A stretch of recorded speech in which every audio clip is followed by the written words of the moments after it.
Hermanos, es triste ver en las noticias cómo a los predicadores, cuando se les pregunta acerca de la homosexualidad, si es pecado o no, algunos titubean para no ofender a personas conocidas o inclusive hermanos de iglesia que practican la homosexualidad. Pero ¿qué dice, hermanos, la Biblia? Esto de la homosexualidad es un asunto de moda, pero es un pecado, mis queridos hermanos. No podemos llamarle de otra manera. Y vamos a ver que la Biblia nos habla de algo muy interesante. Vamos al primer versículo de esta mañana. Primera de Corintios, capítulo 6. Primera de Corintios, capítulo número 6. Y hermanos, no tengamos temor de predicar la verdad, porque para eso fuimos llamados usted y yo para este tiempo. No para dar mensajes nada más de superación personal, no para dar mensajes de ánimo a las personas, no, mis queridos hermanos, sino para dar el fuerte pregón, para dar el fuerte clamor, para decir las cosas como son, porque el tiempo de oportunidad se está acabando. Y hay muchísimas personas que están viviendo un cristianismo totalmente equivocado, un cristianismo antibíblico. Por eso esta mañana el Señor ha tenido a bien presentar este tema. Primero de Corintios capítulo 6, versículo 9, dicen adelante: ¿no sabéis que los ¿quiénes? ¿Quiénes? Injustos. Por eso vamos a hablar acerca del juicio esta mañana. ¿De qué se trata? ¿Cómo es el juicio? ¿En qué tiempo es el juicio? Y el propósito del juicio. Dice aquí: ¿no sabéis que los injustos no heredarán el reino de Dios? No erréis, en otras palabras, no se equivoquen. Ni los fornicarios. ¿Y quién es un fornicario, hermano? Alguien que tiene intimidad sexual con otra persona sin casarse. Está viviendo en fornicación. Y mis queridos hermanos, tristemente son prácticas que se acostumbran no solamente en el mundo, sino en el mismo pueblo que profesa ser la iglesia de Dios. Eso es lo más triste. Por eso dice Romanos 2:24, el nombre de Dios es vituperado entre los del mundo, entre los gentiles, por causa o por culpa de vosotros. Porque nuestro testimonio no ha sido correcto. Nuestro testimonio ha sido mediocre. Nuestro testimonio, hermano, no ha sido, en otras palabras, como metal que resuena y símbolo que retiñe. Pero ha llegado el tiempo y ahorita lo vamos a ver por qué. Dice, ni los fornicarios, ni los idólatras. No necesariamente se refiere a las personas que adoran un ídolo de materia, que lo podemos ver. Puede ser el ídolo, el fútbol. Si usted pasa más tiempo mirando fútbol que estudiando la palabra de Dios, ese es su ídolo. Si usted tiene malos pensamientos en relación a cualquier cosa, ese es su ídolo. Si usted es un idólatra, no va a entrar al reino de Dios. Así de sencillo. Eso lo dice la palabra. Sigue diciendo, ni los idólatras, ni los adúlteros. Hermano, si usted está casado con su esposa y alguien de los dos comete un error y se mete a vivir, no es un error, es un pecado de meterse a vivir con otra persona que no es su esposo o su esposa, eso es un adúltero, está en adulterio. Si usted se divorcia de esa persona, usted como adúltero, usted se divorcia de esa persona y se casa con la otra persona, usted está en adulterio y sigue en adulterio. Aquí está de moda como en Estados Unidos, en cualquier otra parte. Bueno, total, ya no nos entendimos, que hay quien que agarre por su lado. Si usted se vuelve a casar, está usted en adulterio, bíblicamente. Ahora lo tienen el matrimonio como cualquier cosa. No, el matrimonio lo instituyó ¿quién? ¿El hombre o lo instituyó Dios? Dios lo instituyó y solo Dios, dice la Biblia, lo que Dios juntó, ¿qué cosa? No lo separa el hombre. El matrimonio es una institución divina, porque es un símbolo de la relación existente entre su iglesia y Dios. Así es que, hermanos, no veamos el matrimonio como cualquier cosa. El matrimonio debe ser santo en todo el sentido de la palabra. Dice aquí, ni los adúlteros van a entrar al reino de los cielos, ni los afeminados no van a entrar al reino de los cielos. ¿Quién más?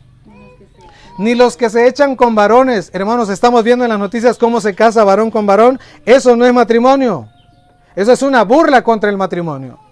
Aunque legalmente aquí los estén casando, delante de Dios no están casados. Porque Dios juntó a un hombre y a una mujer, no juntó a dos hombres.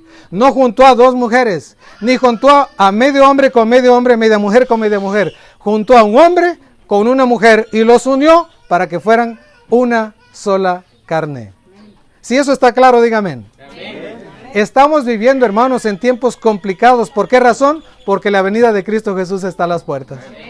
Oh, pero estamos como los demás callándonos eso. No hablemos de esas cosas porque se puede ofender, hermanos. No, la persona que quiere estar en el reino de los cielos no se ofende. La persona que quiere conocer a Dios y tener una relación con Él no se ofende. Al contrario, quiere que le digan más y conocer más porque quiere estar en el reino de los cielos. Y es mi deseo y mi oración que todos los que estamos acá querramos estar en el reino de los cielos. Dice, ni los afeminados, ni los que se echan con varones, ni los ladrones, ni los avaros, ni los borrachos, ni los maldicientes, ni los estafadores heredarán el reino de Dios. ¿Es clara la palabra de Dios? Amén.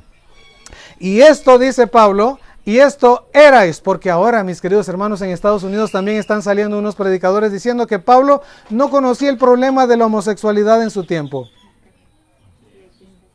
Hermanos, ¿creen ustedes que Pablo no sabía? ¿No habían homosexuales en su tiempo? Existían desde antes, hermanos, del diluvio los homosexuales. Sodoma y Gomorra, en Génesis 19 dice que Dios destruyó a Sodoma y Gomorra por la sodomía, por la homosexualidad.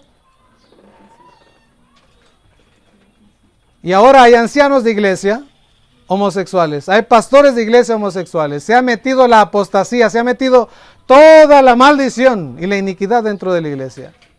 Mientras nosotros, hermanos, y voy a ser claro en esto, mientras nosotros demos nuestros diezmos dentro de una iglesia que soporta o solapa todas estas clases de pecado, estamos nosotros también cometiendo el mismo pecado. Porque tanto peca el que mata la vaca como el que agarra la pata. Si nosotros tenemos conocimiento de eso, tenemos que no formar parte con esta situación. Pero prepárese, porque cuando empieza usted a hacer eso va a tener problemas. Pero no dice la Biblia en 2 Timoteo 3:12, el que quiera vivir piadosamente en Cristo padecerá ¿qué cosa? Persecución. Ahora yo le pregunto, ¿usted está padeciendo persecución? ¿Está padeciendo persecución? ¿Está padeciendo persecución? ¿Lo están criticando por ser cristiano? ¿Está teniendo problemas por ser cristiano? Si no está teniendo problemas, preocúpese. Pero la Biblia es maravilloso en Mateo capítulo 5, en las bienaventuranzas. Dios dice, bienaventurados sois vosotros cuando os persigan y os vituperen y digan toda clase de mal contra vosotros por ser cristiano. Pero si alguno de nosotros padece por ser homicida, ladrón, estafador, adúltero, mentiroso, bueno está, mis queridos hermanos. Pero el tiempo ha llegado de ser lo que decimos ser o profesamos ser, cristianos de verdad. Amén. Nuestra hermana Chari nos habló del té. Eliminemos eso. Había un té en el tiempo de nuestra hermana Elena G. de White que la gente lo tomaba como tomar Coca-Cola ahora. O estamos acostumbrados a tomar el pozol a mediodía de cacao. Hay que dejar eso porque el cacao tiene ¿qué cosa? Cafeína, es un estimulante, es una droga para nuestro cuerpo. Estamos, hermanos, como los del mundo, tomando antibióticos, tomando medicina y tomando drogas y tomando todo este tipo de cosas, pero queremos estar en el cielo. No heredarán el reino de los cielos. ¿Lo está diciendo Rodolfo Pereda? No, está escrito en la Biblia. ¿Pero por qué casi no se predica? Porque para que vengan más personas y haya más dinero, mejor hay que llevarnos las cosas tranquilos. Pero hermanos, más bien vale más. El Señor quiere a un grupito de santos que un montón de mundanos. A un grupito de personas que se dejen dirigir por el Espíritu Santo a un montón de endemoniados. El Señor no le importa, mis queridos hermanos, la cantidad de personas que sean mientras las personas sean consagradas a Él. Y ha llegado el tiempo. Yo no sé si ustedes quieren seguir viviendo más tiempo acá. Ha llegado el tiempo. Sigue diciendo, y esto erais algunos de vosotros, el versículo 11, mas ya habéis sido lavados. Hermanos, ahora, quiero que entendamos esto. Si un homosexual viene acá y quiere congregarse, ¿qué vamos a hacer? ¿Qué vamos a hacer? ¿Lo vamos a rechazar o lo vamos a recibir? Hermanos, ¿Dios ama a un homosexual? Sí. Imagínense, nos ama a nosotros. Porque muchas veces nos creemos mejor que los demás, pero nosotros tenemos conocimiento y aparte de ese conocimiento todavía nos portamos mal. Si Dios nos ama a nosotros, ¿cuánto más a ellos? Claro que lo vamos a recibir, lo que vamos a rechazar es su práctica. Su práctica. Al pecador hay que recibirlo, pero no al pecado. Hay una diferencia en eso. Y esto erais, dice Pablo, algunos de vosotros más, ya habéis sido lavados, ya habéis sido santificados, ya habéis sido justificados en el nombre del Señor Jesús y por el Espíritu de nuestro Dios. Amén. Hermanos, ¿por qué debemos de predicar las cosas así? Apocalipsis capítulo 14. Apocalipsis capítulo número 14, versículos número 6 y 7. Apocalipsis 14, 6 y 7. Para los que están aquí por primera vez, aquí están registrados los mensajes de los 3 ángeles. Y estos mensajes, dice el conflicto de los siglos, sirven para preparar al pueblo de Dios para su segunda venida de Cristo, para su segunda venida. De tal manera que todos los que estamos aquí necesitamos entender estos mensajes. Versículo 6. Y vi volar por en medio del cielo a otro ángel que tenía el evangelio eterno para predicarlo a los moradores de la tierra, toda nación, tribu, lengua y pueblo, diciendo a gran voz, temed a Dios y dale ¿qué cosa? Gloria. En otras palabras, hay que obedecer a Dios y hay que reflejar su carácter, porque la hora de su juicio va a llegar, está pronto a llegar. ¿Así dice la Biblia? No, porque la hora de su juicio ha llegado. Y hermanos, por eso tengo que compartir con ustedes este mensaje, porque estamos en el tiempo del juicio. ¿En qué tiempo estamos? En el tiempo del juicio. Ahora, mis queridos hermanos, ¿cómo podemos saber que estamos en el tiempo del juicio? Vamos a Daniel. Vamos de Apocalipsis, fíjense bien cómo la Biblia se explica solita. De Apocalipsis, Apocalipsis significa ¿qué cosa? Revelación. Es un libro donde Dios está revelando, así es que hay que estudiarlo, hay que leerlo. Vamos de Apocalipsis, vamos a Daniel. Y dice el espíritu de profecía, hermanos, que tenemos que estudiar Daniel y Apocalipsis ahorita, para que no seamos engañados como los demás. Daniel, vamos a Daniel. ¿Y en qué tiempo estamos? Fíjense bien, hermanos. Daniel, el capítulo número 12. Daniel, capítulo número 12, versículo número 1. ¿Ya lo tienen? ¿Amén? Muy bien, no se me duerman. Daniel, capítulo 12, verso 1, dice la palabra de Dios así. En aquel tiempo se levantará Miguel. ¿Y quién es Miguel? Micael. ¿Quién es semejante a él? ¿Y quién es semejante a Dios? Cristo. En aquel tiempo se levantará Miguel, el gran príncipe que está de parte de los hijos de tu pueblo, y será tiempo de angustia. Ahora yo pregunto, ¿estamos en el tiempo de angustia? ¿Estaremos en el tiempo de angustia que está diciendo aquí Daniel capítulo 12? No. ¿Por qué razón? Porque Daniel todavía no se ha levantado.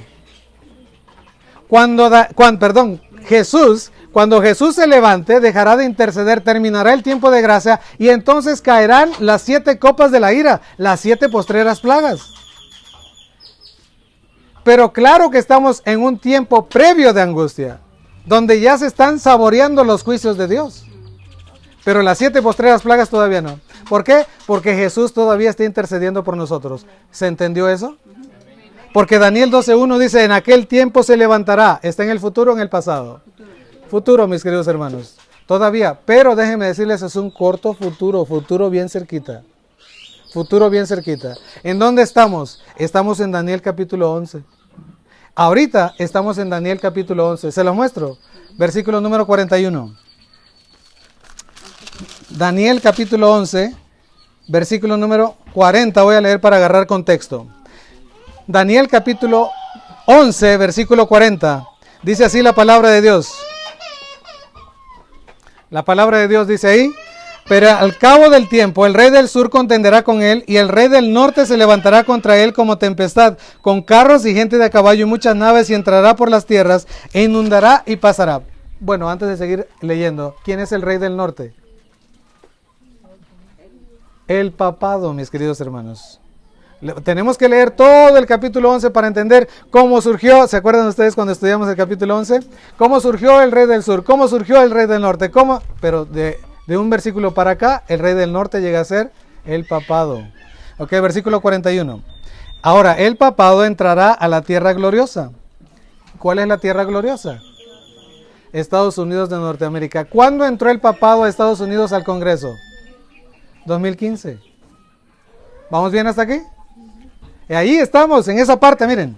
Y sigue diciendo, y muchas provincias caerán, mas estas escaparán de su mano. Edom y Moab y la mayoría de los hijos de Amón. Sigue diciendo el 42, extenderá su mano contra las tierras y no escapará el país de Egipto. Egipto siempre ha sido un símbolo del mundo, mis queridos hermanos. El mundo no va a escapar. Los mundanos se van a aliar con él. Versículo 43. Y se apoderará de los tesoros de oro y plata, el papado. ¿No está promoviendo el papado su economía? ¿No está promoviéndola? Claro que sí, mis queridos hermanos. Y dice, y se apoderará de los tesoros de oro y plata y de todas las cosas preciosas de Egipto, y los de Libia y Etiopía le seguirán, es decir, los pobres y los ricos van a estar con el papado. Versículo 44. Pero noticias del oriente y del norte le atemorizarán y saldrá con gran ira para destruir y matar a muchos. Ahora, hermanos, ¿estas noticias cuáles son? ¿Cuáles son esas noticias? ¿Cuáles son esas noticias? Los mensajes de los 3 ángeles. Los mensajes de los 3 ángeles, mis queridos hermanos. Por eso no hay persecución abierta todavía. Porque no se está predicando estos mensajes. Porque queremos seguir predicando lo mismo. Hablemos del amor de Cristo. Hermanos, eso es verdad que Cristo nos ama. Pero el tiempo del juicio nos pregunta si nosotros realmente amamos a Dios. Sigue diciendo. Versículo 44. Pero noticias del oriente y del norte atemorizarán y saldrá con gran ira para destruir y matar a muchos. Hermanos, ¿ya lo hizo en el pasado? Lo hizo en la Edad Media y lo va a volver a hacer otra vez. Lo intentará. Versículo 45. Y plantará las tiendas de su palacio entre los mares. ¿Qué significa eso? Está uniendo, mis queridos hermanos, a través del movimiento ecuménico a todas las naciones. ¿Fue a Europa? ¿Fue a Asia? Sí. ¿Ha cruzado los mares? Sí, los está uniendo a todos. ¿Fue con los musulmanes? Sí. Los está uniendo a todos. ¿Qué religión todavía no está unida al ecumenismo? ¿Qué denominación, debo decir mejor, qué denominación todavía no se ha unido al ecumenismo que el papado está promoviendo?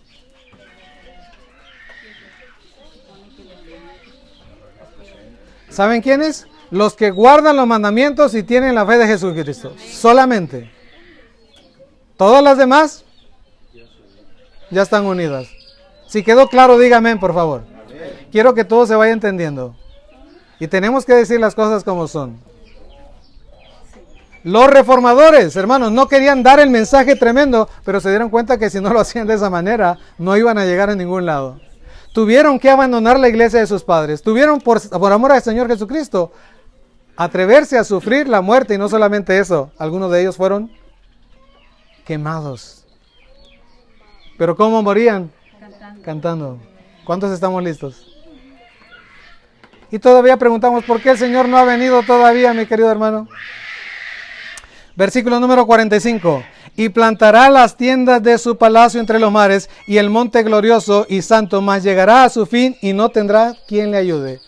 Hermanos, antes de que Cristo se levante, estamos precisamente en los últimos versículos del capítulo 11 de Daniel. Como decía nuestra hermana Charis, Dios es bien sencillo y nos dice todo. Pero nosotros somos los complicados porque estamos mirando las noticias de coronavirus, mirando esta otra noticia, mirando qué pasa esto, en vez de estar estudiando la palabra de Dios. Las noticias para el cristiano están aquí. Amén. Si tan solo leyéramos la palabra de Dios, cuán diferente, hermanos, sería nuestro estilo de vida. No tendríamos que estar esperando que se nos empuje para animarnos. No, hermanos, Cristo viene muy pronto. El tiempo de gracia está a punto de acabarse. No es posible que el pueblo de Dios todavía permanezca durmiendo. Hagamos la obra del Señor porque para esto fuimos llamados. No para estar de bonitos. Dios no nos escogió porque seamos guapos o inteligentes o sabios. No. Nos ha elegido para trabajar en su obra y para predicar el último mensaje de amonestación a un mundo que está todavía en tinieblas. Hermanos, si usted todavía pasa horas mirando televisión, está en tinieblas, está durmiendo. Si todavía se la pasa hablando mal de la gente, está en tinieblas, está durmiendo. Si todavía está consumiendo cosas que no debe, está en tinieblas, hermano, está dormido. Y por eso no logra entender y por eso se duerme en los cultos. ¿Por qué razón? Porque está en tinieblas, porque necesita que el Espíritu Santo lo tenga despierto. Una persona que tiene el Espíritu Santo, hermanos, quiere comer más de la palabra de Dios, quiere conocer más a su Señor. Pero los que están como las vírgenes dormidas, oh, mis queridos hermanos, vemos la razón por la cual Cristo no viene todavía. Porque es misericordioso, porque es paciente. Pero todos los que pasemos ese límite estaremos totalmente perdidos. Así está la situación, mis queridos hermanos. ¿En qué tiempo estamos? en el tiempo del juicio. ¿Cómo sabemos que estamos en el tiempo del juicio? Vamos a Daniel otra vez. Daniel capítulo número 7. Daniel capítulo número 7. Fíjense bien, hermanos, cómo Dios nos coloca en el tiempo específico. Dice Romanos 13:11, y esto conociendo el tiempo. Dice Jeremías 8:7, ¿cómo es posible que la golondrina y la grulla sepan el tiempo, pero mi pueblo no conozca el tiempo de su juicio? ¿Cómo es posible eso? Vamos a ver en qué tiempo Dios nos pone el juicio. No se duerman. Daniel capítulo 7, versículo 3 dice, y 4 bestias grandes diferentes la una de la otra subían del mar. El mar en profecía es símbolo de ¿qué?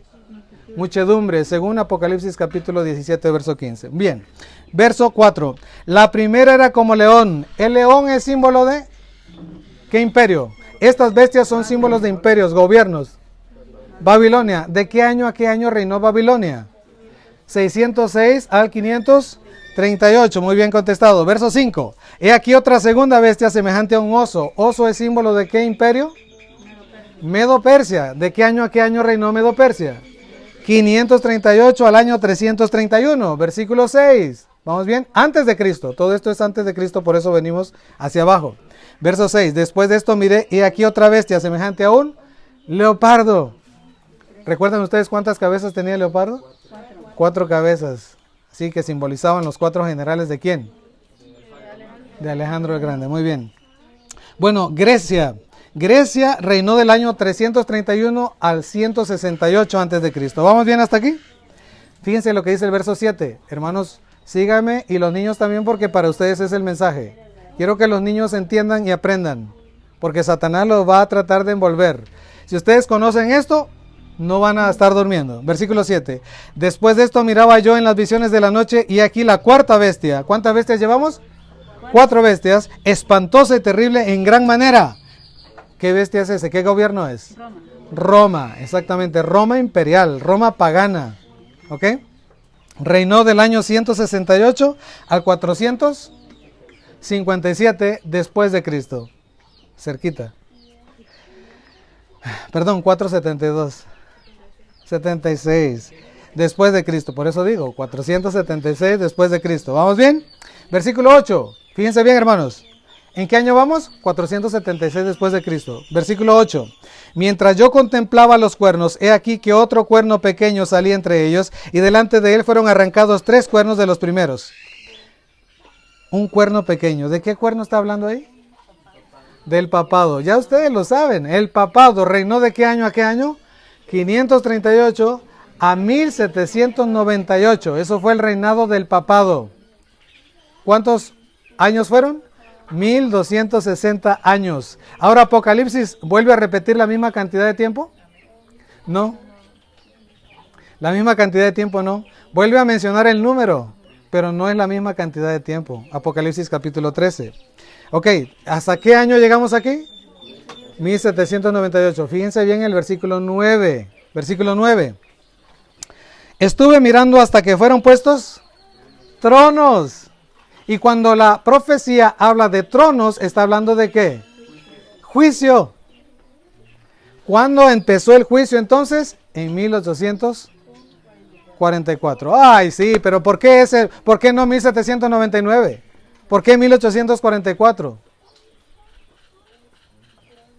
Porque nosotros predicamos, hermanos, que empezó el juicio investigador desde 1844. Pero si el papado dejó de reinar en 1798, ¿por qué no en 1799? ¿Qué base nosotros tenemos en la Biblia para decir que empezó el juicio en 1844? Para explicar eso tenemos que ir a Daniel capítulo 9. Daniel capítulo 9 para hablar de la profecía de las 70 semanas. ¿Ya lo tienen? Daniel capítulo número 9, versículo número 24. 70 semanas están determinadas para tu pueblo y sobre tu santa ciudad para terminar la prevaricación y poner fin al pecado y expiar la iniquidad para traer la justicia perdurable y sellar la visión y la profecía y ungir al santo de los santos. Todo eso se tiene que hacer. Versículo 25. Sabe pues y entiende que desde la salida de la orden, ahí está el inicio, de la orden para restaurar, edificar a Jerusalén hasta el Mesías príncipe. ¿Quién es el Mesías príncipe? Cristo, es decir, ¿y cuándo fue ungido como Mesías Cristo? En su bautismo, en el año 27. Niños, ¿por qué Jesús no hacía milagros antes de su bautismo? Porque Él lo hace todo a su tiempo. Es mentira lo que pasa en las películas de que Jesús convertía cosas cuando era niñito. Es mentira eso. Jesús inició su ministerio después de que fue bautizado en el año 27. ¿Y cómo sabemos que cuál fue su primer milagro? Las bodas de Caná, convirtiendo el agua en vino. Y ahí lo dice en San Juan capítulo 2, su primer milagro. ¿Y su último milagro?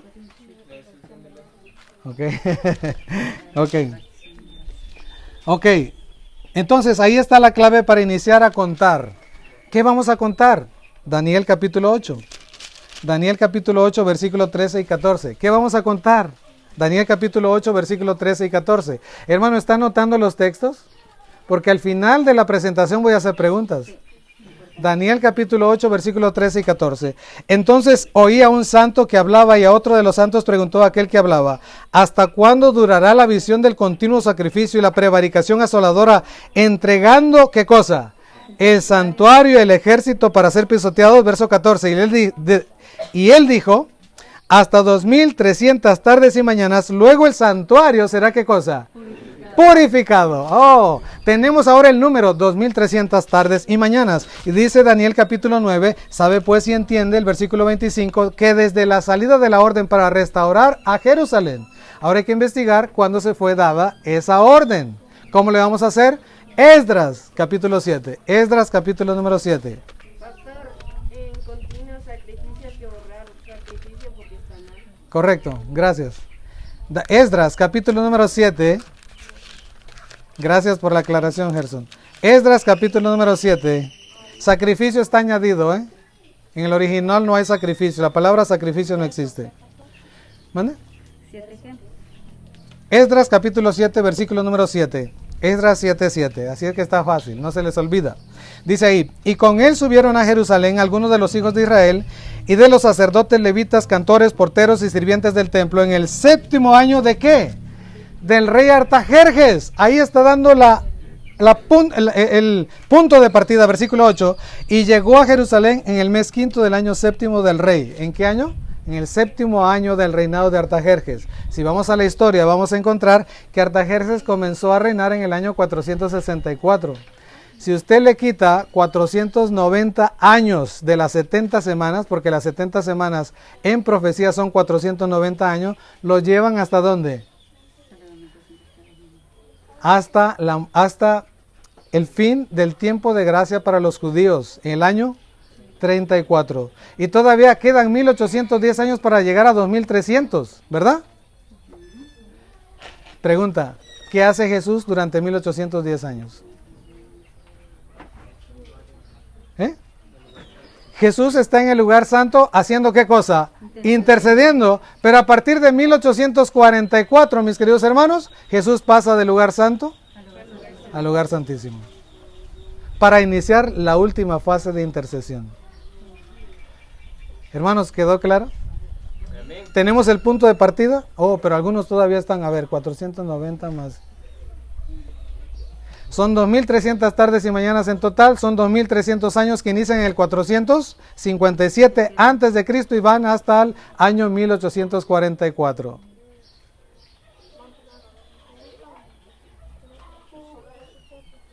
Así es, mis queridos hermanos.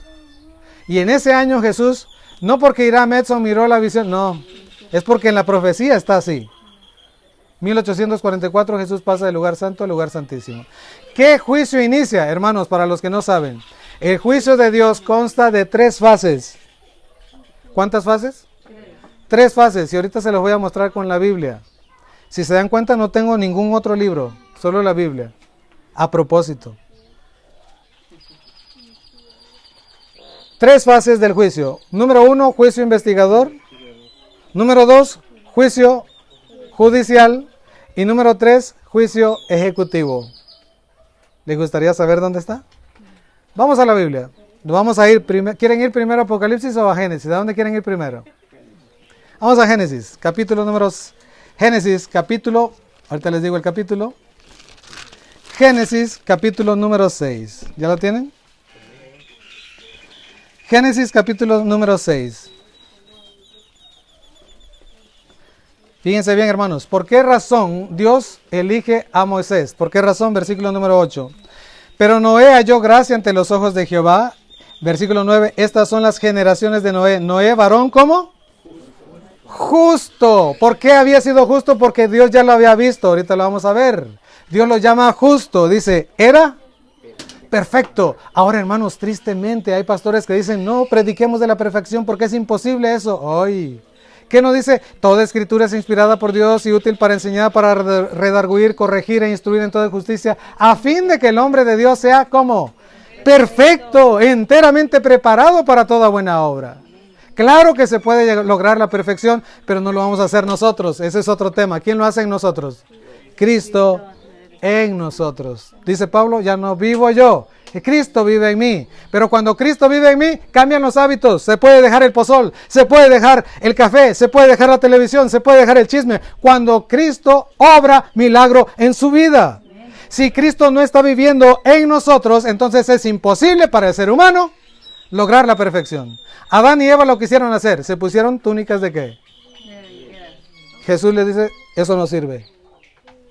Porque solo la justicia de Cristo es aceptada delante de los ojos de Dios.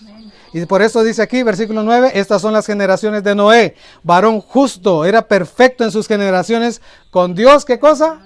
Caminó Noé.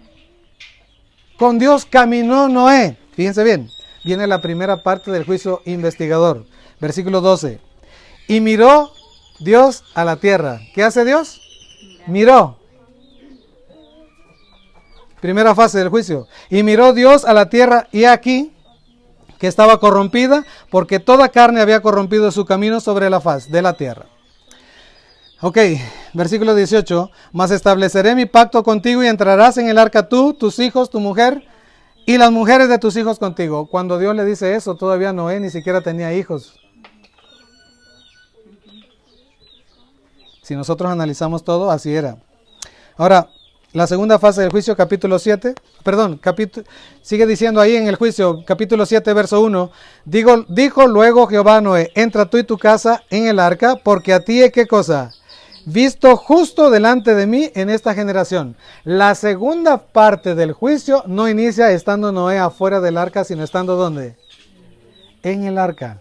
De tal manera que la segunda fase del juicio, nosotros ya no vamos a estar fuera como Noé, como no lo estuvo Noé. Vamos a estar en el arca. El arca no es la iglesia, el arca es Cristo. Vamos a estar con Cristo, ya no aquí en la tierra, sino en el cielo. Y ahorita vamos a ver qué vamos a estar haciendo. Hermanos, ¿está claro? La segunda parte del juicio, el juicio investigador, mira. El juicio, segunda parte del juicio judicial ahorita viene, pero notemos esto importantísimo. Cuando Noé es juzgado, o estamos en la segunda parte del juicio, Noé ya está dentro del arca. Es importante eso. ¿Ok? Versículo número 4. Porque pasados aún 7 días, yo haré llover sobre la tierra 40 días y 40 noches. Hermanos, ¿esto es el juicio? 40 días y 40 noches, y raeré sobre la faz de la tierra a todo ser viviente que hice. ¿Ok?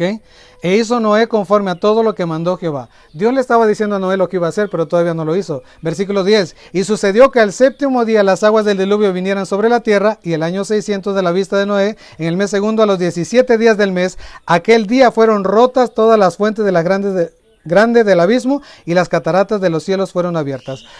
Y hubo lluvia, dice el verso 12, sobre la tierra 40 días y 40 noches. Hermanos, entendamos esto. Dios no destruye ahorita al mundo, ni a los pecadores, ni en la segunda fase del juicio.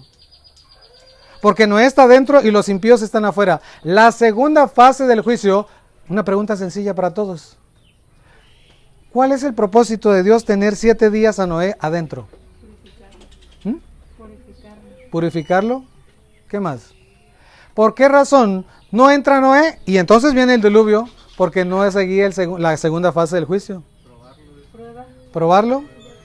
¿Por qué razón, mis queridos hermanos, está la segunda fase del juicio? Y ahorita vamos a ir a Apocalipsis para que ustedes lo vean. ¿Por qué razón? para mostrar ya no el carácter de este Noé, sino porque Noé está sellado y está dentro del arca, sino para mostrar la iniquidad del corazón perverso de toda la gente que está afuera y la razón por la cual se quedó afuera.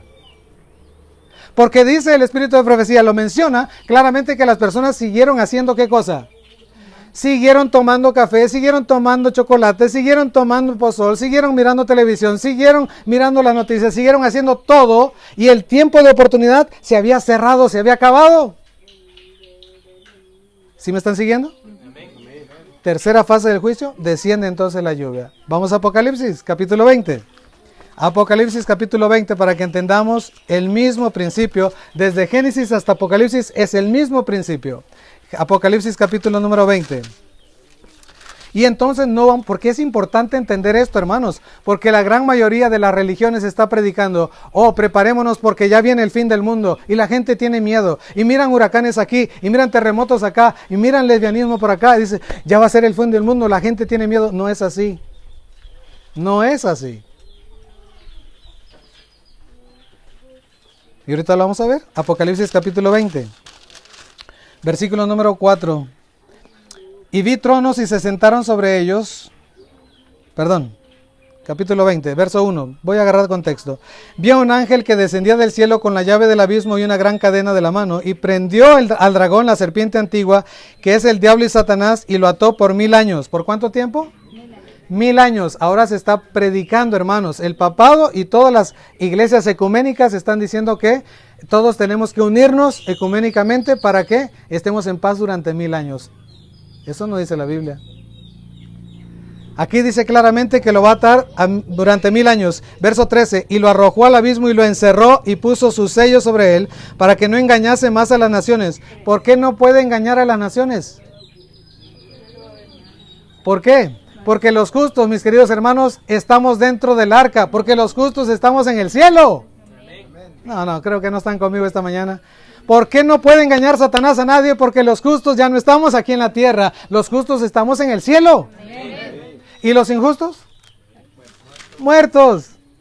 ¿A quién va a engañar Satanás? Por eso lo encierra durante 1000 años. Y fíjense lo que sigue diciendo. Hasta que fuesen cumplidos 1000 años. Y después de esto debe ser desatado por un poco tiempo. Versículo 4. Y vi tronos y se sentaron sobre ellos los que recibieron facultad de juzgar. ¿Y quiénes son los que reciben facultad de juzgar? Los que han sido justificados aquí en la tierra. Es decir, los que han sido justificados en el tiempo del juicio investigador. En este tiempo. ¿Por qué? Dice, y vi las almas de los decapitados por causa del testimonio de Jesús y por la palabra de Dios, los que no habían adorado a la bestia ni a su imagen y que no recibieron la marca en sus frentes o en sus manos, y vivieron y reinaron con Cristo. ¿Cuánto tiempo? 1000 años. 1000 años, ¿está claro? ¿Dónde vamos a estar si somos fieles? En el arca, en el cielo. Durante 1000 años. ¿Y qué vamos a estar? Viendo los casos de los que están afuera, de los que se quedaron afuera del arca, los que están en el mundo enterrados. Viendo los casos de ellos. ¿Para qué? Para que nadie se quede con la excusa, mi hermano Miqueas, tan bueno que era, ¿por qué no está aquí en el cielo? Dios va a sacar espero en Dios que no sea así, es un ejemplo nada más. Va a sacar su caso, dice el hermano Miqueas, estuvo los sábados, llevó a gente, le predicó a las personas, pero nunca se convirtió. Engañó a toda la gente, pero él no estaba convertido. Para eso es la segunda fase del juicio. Cuando yo estaba pequeño decía, yo me voy a portar mal. Y cuando Cristo venga, me voy a agarrar de la pierna de mi papá y me voy a ir con él al cielo. Nunca me puse a pensar, y si mi papá se pierde. Ahí bien agarrado, perdidos los dos en la tierra. Hermanos, esa clase de filosofía es lo que la gran mayoría de las iglesias está enseñando. Un juicio que no existe. Un juicio malinterpretado que no está en la Biblia. Dice, cuando Cristo venga va a apartar a los... No. Cuando Cristo va a transformar el corazón de las personas, no. Es ahora el momento de la transformación. Ahora es cuando Cristo está separando. ¿Qué está haciendo Cristo? Separando ¿qué cosa? El trigo de la cizaña. Ese es durante el juicio. Y eso lo dice claramente, palabras de vida del gran maestro. Clarito. Pero queremos seguir predicando lo que predican los demás. No. Dios no nos llamó para eso. Dios nos llamó para decir las cosas como están escritas en su palabra. ¿Y qué viene después de eso? Versículo 5. Pero los otros muertos no volvieron a vivir hasta que se cumplieron 1000 años. Esta es la primera resurrección. Versículo 6. Bienaventurado y santo el que tiene parte en la primera resurrección. La segunda muerte no tiene potestad sobre estos, sino que serán sacerdotes de Dios y de Cristo y reinarán con él, ¿cuánto? 1000 años. Versículo 7. Cuando los 1000 años se cumplan, Satanás será suelto de su prisión. Y saldrá para engañar a las naciones que están en los 4 ángulos de la tierra, Gog y Magog, a fin de reunirlos para la batalla, el número de los cuales es como la arena del mar. Y subieron sobre la anchura de la tierra y rodearon el campamento de los santos y la ciudad amada. Y de Dios descendió, ¿qué cosa? Fuego del cielo y los consumió. Tercera fase del juicio, el juicio ejecutivo. ¿Quedó claro? No, creo que no quedó claro. Vamos a empezar otra vez. ¿Cuál fue el primer versículo de la Biblia? Hermanos, si no aprendemos esta doctrina, estamos fritos, porque estamos en el tiempo del juicio. Estamos en el tiempo del juicio. ¿Cuántas fases tiene el juicio bíblicamente? 3 fases. Juicio investigador, y ahorita se están viendo los casos. ¿Qué sucede en ese juicio? Vamos a la Biblia, vamos a Levítico, capítulo número 16. Levítico, capítulo 16. Por eso, hermanos, no debemos de dudar de decirle a las personas, o de cumplir, mejor dicho, Isaías capítulo 58. Vamos a Levítico capítulo número 16. Fíjense bien, hermanos. Levítico capítulo 16. Hermanos, ¿estamos aprendiendo algo? ¿Estamos repasando algo? Los que ya lo saben, ¿estamos repasando? ¿Estamos retroalimentando, hermanos? ¿O están más confundidos que al principio? Espero en Dios que no. Levítico 16. Fíjense bien, hermanos, y voy a tomarme el tiempo para leer varios versículos. A menos que alguien tenga alguna cita con el doctor, pero espero que nadie visite a los hechiceros modernos. ¿Sabían ustedes que la medicina, la farmacia, las drogas esas, su raíz de farmacia viene de hechicería? ¿Sí lo sabían? Dejemos, hermanos, de ir con las pitonizas modernas. Dejemos de ir con los adivinos y hechiceros modernos que son los doctores que les recetan drogas. Dejemos de practicar eso, mi querido hermano. Voy a tomarme unos versículos de aquí. Versículo número 1, capítulo 16 de Levítico. Y lo voy a leer así para que ustedes vean el tiempo en el que estamos viviendo. Habló Jehová a Moisés después de la muerte de los 2 hijos de Aarón, cuando se acercaron delante de Jehová y murieron. Y Jehová dijo a Moisés, di a Aarón tu hermano, que no en todo tiempo entren en el santuario detrás del velo, delante del propiciatorio que está sobre el arca, para que no muera, porque yo apareceré en la nube sobre el propiciatorio. Versículo número 7. Después tomará los 2 machos cabríos y los presentará delante de Jehová a la puerta del tabernáculo de reunión. Y echará suertes Aarón sobre los 2 machos cabríos, una suerte por Jehová y otra suerte por Azazel. ¿Cuántos machos cabríos? 2. ¿Cuántos grupos, hermanos, de personas va a haber cuando Cristo venga? 2 nada más. Estarán moliendo en un molino 2 mujeres. Mujer en profecía, iglesia. Estarán 2 durmiendo en una cama. Van a estar muertos, pero uno va a ser justo y el otro injusto. No se refiere ¿a qué? ¿Cómo le llaman comúnmente otras iglesias? Al rapto secreto. No tiene nada que ver con eso. No tiene nada que ver con eso. ¿Hay arrebatamiento, hermanos, sí o no? Sí, cuando Cristo viene. Dice Filipenses 4, seremos arrebatados, pero hasta cuando Cristo venga. ¿Ok? Sigue diciendo. Uno por Jehová y otro por Azazel, dice el versículo 8. Y hará traer a Aarón al macho cabrío sobre el cual cayere la suerte por Jehová y lo ofrecerá en expiación. Mas el macho cabrío sobre el cual cayere la suerte por Azazel, lo presentará vivo delante de Jehová para hacer la reconciliación para él, para enviarlo a Azazel al desierto. ¿Cuándo se va a cumplir ese versículo? ¿Alguien sabe? Durante los 1000 años cuando Satanás es atado. El versículo número 10 se cumple en Apocalipsis capítulo 20. Versículo 11. Y hará traer a Aarón al becerro que era de expiación suya y hará la reconciliación por sí y por su casa y degollará en expiación el becerro que es suyo. ¿Qué es lo que Dios quiere ahorita? Reconciliarnos. Para eso es el día del juicio. Si ustedes, no sé si su Biblia dice el día de expiación, ¿así es el título del capítulo? Sí. Día de expiación. Expiación es perdón, día de reconciliación. y ahorita estamos en el tiempo de reconciliación, el tiempo del juicio. Verso 12. Después tomará un incensario lleno de brasas de fuego al altar delante de Jehová y sus puños llenos del perfume aromático molido y llevará detrás del velo y pondrá el perfume sobre el fuego delante de Jehová y la nube del perfume cubrirá el propiciatorio que está sobre el testimonio para que no muera. ¿Sobre qué? Sobre el testimonio. Recordemos eso, la gran mayoría de las iglesias está enseñando que la ley de Dios fue clavada, ¿dónde? En la cruz del Calvario. Déjenme decirles, hermanos, eso es una mentira. La ley de Dios está vigente porque la ley de Dios no está en el atrio del santuario, sino está en el lugar santísimo del santuario. Está vigente. Versículo 15. Después degollará el macho cabrío en expiación por el pecado del pueblo y llevará la sangre detrás del velo dentro y hará de la sangre como hizo con la sangre del becerro y lo esparcirá sobre el propiciatorio y delante del propiciatorio. Versículo 16. Así purificará el santuario. ¿Así qué cosa? Purificará el santuario a causa de las impurezas de los hijos de Israel. ¿Qué está haciendo Cristo entonces ahorita? Purificando el santuario. ¿De qué cosas? De sus pecados y de los míos, de mis impurezas y de su impureza. Por eso todos nuestros pecados no deben de estar en nuestro corazón. Nuestros pecados, hermanos, si seguimos todavía practicando, debemos de confesarlos y apartarnos para encontrar misericordia. ¿Dónde deben de estar todos los pecados? En el santuario. ¿Vamos bien hasta aquí? Hermanos, todo está registrado, pero no lo entienden aquellos que no quieren entender. Dice Daniel capítulo 12, los entendidos entenderán. ¿Ok?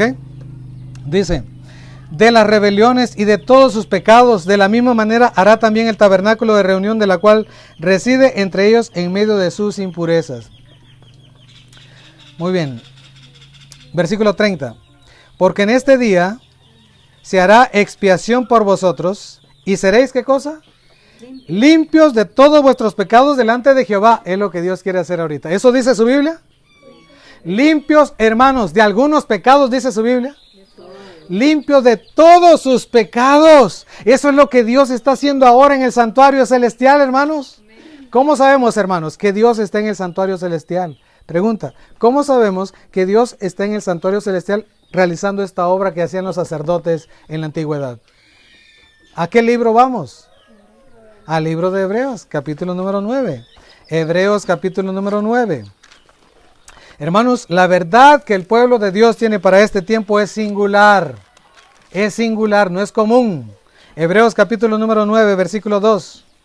Hebreos 9, 2. ¿Ya lo tienen? Hebreos capítulo 9, versículo 2. Fíjense bien, hermanos. Lo que fue, será. Está pasando delante de nuestros ojos. Dice el verso 2, porque el tabernáculo estaba dispuesto así. En la primera parte, llamada lugar santo, estaban el candelabro, la mesa y los panes de la proposición. Tras el segundo velo, y se llamaba ¿cómo? Lugar santísimo, dice ahí. El cual tenía un incensario de oro y el arca del pacto cubierta de oro por todas partes, en la que estaba una urna de oro que contenía ¿qué cosa?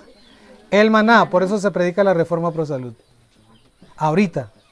No antes, porque la gente, mis queridos hermanos, dice, si Jesús comió carne, los apóstoles comieron carne, Pablo comió carne, y todos los demás comieron carne, y los de allá del Antiguo Testamento comieron carne, y los sacerdotes comieron carne, sí, pero no estaban en el tiempo del lugar santísimo. De 1844 para acá, mis queridos hermanos, todo cambia. ¿Cómo lo sabemos? Fíjense bien lo que dice el versículo 10, versículos 9 y 10, lo cual es símbolo para el tiempo presente, símbolo para el tiempo presente, según el cual se presentan ofrendas y sacrificios que no pueden hacer perfecto en cuanto a la conciencia al que practique ese culto. Verso 10, ya que consiste solo de comidas y bebidas. Cuando Pablo dice el reino de Dios no consiste en comidas y bebidas, se está refiriendo a este sistema ceremonial, no a la comida literal. ¿Ok? Si un hermanito dice, no consiste en comida, no, está totalmente desenfocado, no se refiere a eso. Sigue diciendo, de diversas abluciones y ordenanzas acerca de la carne, impuestas hasta el tiempo de reformar las cosas. ¿Cuándo fue ese tiempo de reformar? 1844. Por eso viene el mensaje de la reforma en la educación en 1872. Por eso viene el mensaje de la reforma pro salud en 1863. Por eso viene el mensaje de salir de las ciudades en 1880. 6. Por eso viene el mensaje de la justificación por la fe en 1888.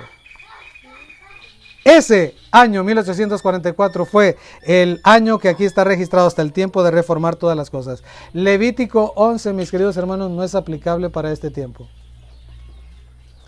No me van a decir, hermanos, como he escuchado comentarios, ustedes le están quitando partes a la Biblia, ¿no? ¿No? Si no, tendríamos que quitar todo el Pentateuco. ¿Por qué razón? Porque ya no hacemos lo que los sacerdotes, o sigue usted matando corderos. No, porque ya no es tiempo. Cuando Cristo vino a morir en la cruz del Calvario, hasta ahí llegaron todos los actos ceremoniales. El acto de matar los corderos para perdón de nuestros pecados, Cristo lo cumplió en la cruz del Calvario. Ya no tenemos esa necesidad. Y fíjense bien lo que dice aquí, versículo 11. Versículo 11, pero estando ya presente Cristo, sumo sacerdote de los bienes venideros, por el más amplio y más perfecto tabernáculo, no hecho de manos, es decir, no de esta creación, y no por sangre de machos cabríos ni de becerros, sino por su propia sangre, entró una vez para siempre, ¿en dónde? En el lugar santísimo, habiendo obtenido eterna redención. ¿Y por qué no creemos que aquí en la tierra? Versículo 24. Porque no entró Cristo en el santuario hecho de mano, figura del verdadero, sino en el cielo mismo, para presentarse ahora por nosotros ante Dios. Si nos damos cuenta, Jesús no entra en ningún tabernáculo aquí. Entra en el tabernáculo del cielo, al lugar santísimo allá. Y no para ofrecer muchas veces como el sumo sacerdote entraba al lugar santísimo cada año con sangre ajena. Versículo 26. De otra manera le hubiera sido necesario padecer muchas veces desde el principio del mundo. Pero ahora, en la consumación de los siglos, ¿en qué tiempo estamos? En la consumación de los siglos. En el tiempo del fin. Pero ahora, en el tiempo del fin, se presentó una vez para siempre por el sacrificio de sí mismo para quitar de en medio el pecado. Queridos hermanos, estamos en el tiempo del juicio. ¿Saben que hay otro texto también en la Biblia que nos muestra exactamente lo que está pasando ahorita? Vamos a Mateo, capítulo número 22. Mateo capítulo 22. ¿Se acuerdan de la fiesta de bodas y la invitación? Pues las bodas aquí es el evangelio, mis queridos hermanos. Y fue traído por los profetas y por todos ellos y fue rechazado por el pueblo que Dios había elegido. Y después mandó a Juan el Bautista y después mandó a sus discípulos. ¿Y qué hicieron con sus discípulos? Lo mataron. Y ahora sí, ¿qué hace Dios con esta nación? ¿La destruye? ¿En qué año?